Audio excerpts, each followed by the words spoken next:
Aabot to sa mga iskinita nila. Gagamitin namin to. Hindi. Walang sinabi. Walang sinabi ang ating General Browner na ganun. Sinabi niya lang yung kapasidad ng missile kung saan pwedeng umabot. Yung China parang DDS talaga eh. Iniiba po ang takbo ng sentence o ng sentence. Iniiba po ang takbo at daloy. Tinitwist nila. Diretso natin. If you have not watched the Victory Day parade in Beijing on September the 3rd, one of the weapons China demonstrated, we call it 61 because it can contain 60 nuclear warheads. Kaya daw nila may 16 nuclear warheads. Kaya pala yung mga parts nyo, China, wasak-wasak, dumadaloy dito sa amin. 'Di ba? Yung mga parts nila ngayon, dumadaloy dito sa Pilipinas. Kasi nga, ang ganda ng, ng armory nyo. 'Di ba? Ang ganda sa labas, ampaw sa loob.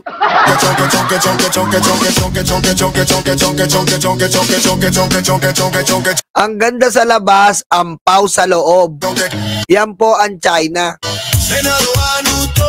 Hindi po katulad ng US, ibang klase talaga. Pero nyo po yung sa US, no? Grabe. Grabe po yung sa US. Natatandaan nyo po yung sa Iran. Iran ba yun? Pinasok niya sila ilalim ng lupa yung missile. Makakita nun. Parang turuan na talaga yung missile eh. Accurately matutunton ang target. Yung China, putik hindi nila natunton na magkakabanggaan na sila eh. Diba? Hindi nila natunton na eto na magkakabanggaan na kayo. Dapat yun may tutulog na yun eh. Diba, madidetect ng sensor yon. Madidetect agad ng sensor na may approaching. Hindi, yung China hindi. Talaga nagbanggaan sila oh. Ano ba gamit ng China? Compass pa rin? Baka compass pa gamit nyo, China. Totoo yan pare Eduardo, numero 1 talaga. Sabi ko nga sa inyo, tatalunin kayo ng Japan. Japan pa lang. Hindi, alisin natin sila Voltis 5. Japan pa lang. Japan po ang malupit na technology. Para sa akin yan, pumapangalawa yan Japan eh. Matindi po ang Japan. Lahat po ng imbensyon sa mundo, kadalasan ang gagaling sa Japan. Diba? Sa Japan po kadalasan, ito na lang, PlayStation natin, Japan yan. Yung mga Sony natin, Japan yan. Mga karaoke, mga electronics, Japan yan. Ini-incorporate na lang ng ibang bansa. Japan talaga. Ngayon, di natin alam kung ano ang kapasidad ng Japan ngayon sa modern era ngayon. Baka meron na yung missile na talagang hindi mo na madidetect. Magugulat ka na lang pagbukas mo ng pinto, sabog ka na. Totoo, J. Martins. At ang Japan po, totoo yung sabi ni J. Martins, may restriction pa sila. Ang Japan po, ayaw nila na ayaw nila dahil sa ginawa nilang pagsugod dito sa Pearl Harbor, nalagay na sa kanilang kultura yung mga weaponry nila, yung mga tangke nila, hindi nila pinapangalan ng mga talagang pangtangke, yung parang nakakatakot. Nilalagay nila pangalan, Jezabel. Ganun na yung pinapangalan nila. Hindi nila sinasabing tangke talaga. Pangalan ang inaalam nila. Ganun sila nagkatorma noon sa Pearl Harbor. Nilalagyan nilang pangalan, mga pangdigma, Jezabel. Tapos yung isa nilang tangke, Delilah. Ganun lang nila. Ayaw nilang palagay na tangke. Totoo. Di ako nagbibiro sa inyo. Seryoso yun. Diretso natin. Plus one hydrogen bomb. Uy. Now, in the world of today, let me tell you, which country has hydrogen bomb? China is the only country with hydrogen bomb. Wow, sila lang daw po may hydrogen bomb. Di wow! Di ba? Wow! O, hindi na pa wow kami, China. O, di wow, congratulations. Anong ano yan, hydrogen bomb yan?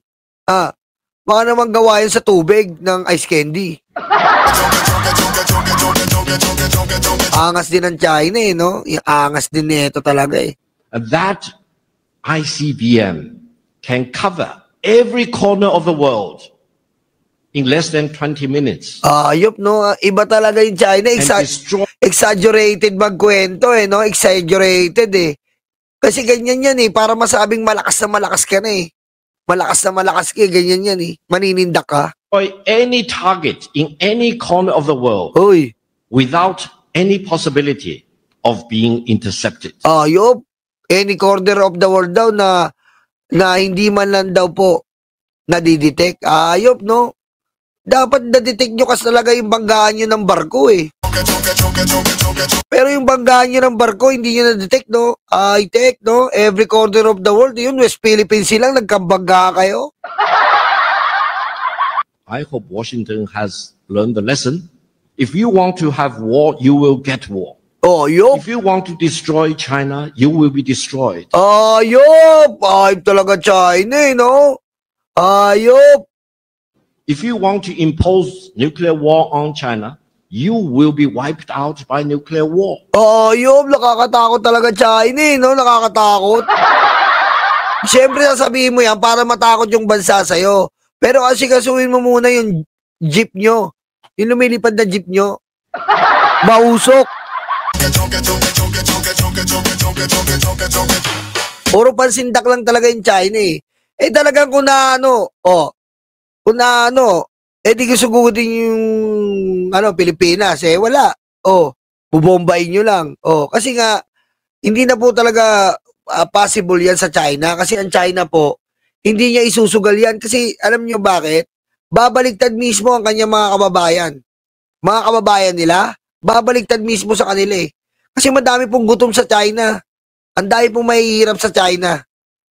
Ngayon, pag inano ni Xi Jinping yan, na makipaggera pa, sa Pilipinas, wala po mangyayari. Wala po mangyayari. Mismong mga kababayan niya mag-aaklas. Mga kababayan niya. Kasi po puro kadiliman, kasamaan na lang ang ginagawa ni Xi Jinping Sa totoo lang po. Yung COVID, dinayaan niyang magpatuloy. Hindi niya nalunasan immediately. Tapos, ang daming walang mga trabaho sa China. Walang mga trabaho. Ang dami po sa China, walang trabaho. Kaya, kung magdudulot ng gera ang China, nako, marami rin po mga Chinese people ang talagang hindi susuporta dyan. Ang taas po ng unemployment sa China. Ang dami pong gutom sa China. Sobra-sobra talaga. This is very serious. China's policy is very clear. China will not fire the first shot, but China will not allow you to fire the second shot. No country in China. Ayop, no? Ang lakas. Ang lakas makabulag. Lakas talaga makabulag. Ang gusto kasi ng mga DDS. Ang gusto ng mga DDS, lagi tayong alipin. Lagi tayong umaasa.